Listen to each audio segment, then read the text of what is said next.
And now it's time to do your layout. And layouts can be done for color or grain. And arranging those boards can either add an awful lot of impact or provide a more monolithic type surface. One of the ways to do it is to provide even color all the way across. You'll have to be real careful when you buy your lumber to make sure that it's all the same color tint in effect, so that when you put the boards together it looks all even. But in many cases what we get are some boards that are slightly lighter than others, some darker. So one of the ways to do this is doing it for color and arranging the darker boards on the outside and fade to a lighter board on the inside. Or maybe the reverse of having lighter to darker.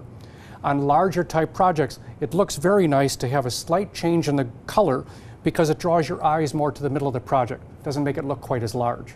So that's one way to do it with color. Another one is to do it with grain. I've got a sample here of a board with relatively wild grain. You'll see it down the center and somewhat straighter grain on the outside.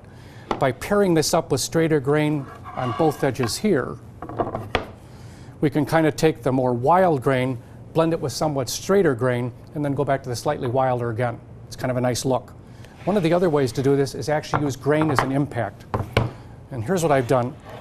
If you find stock thick enough, take this to your bandsaw and just cut it in half. The process is called book matching.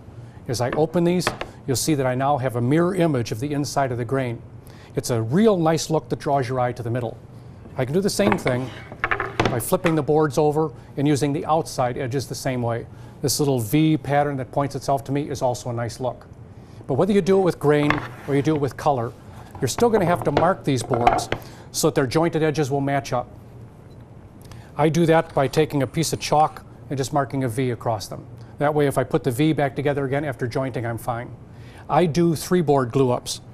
When I do mine, I like to mark my edges with X's and O's. That way I just have to match those back up when I'm done, and that's aligned the way it's supposed to be.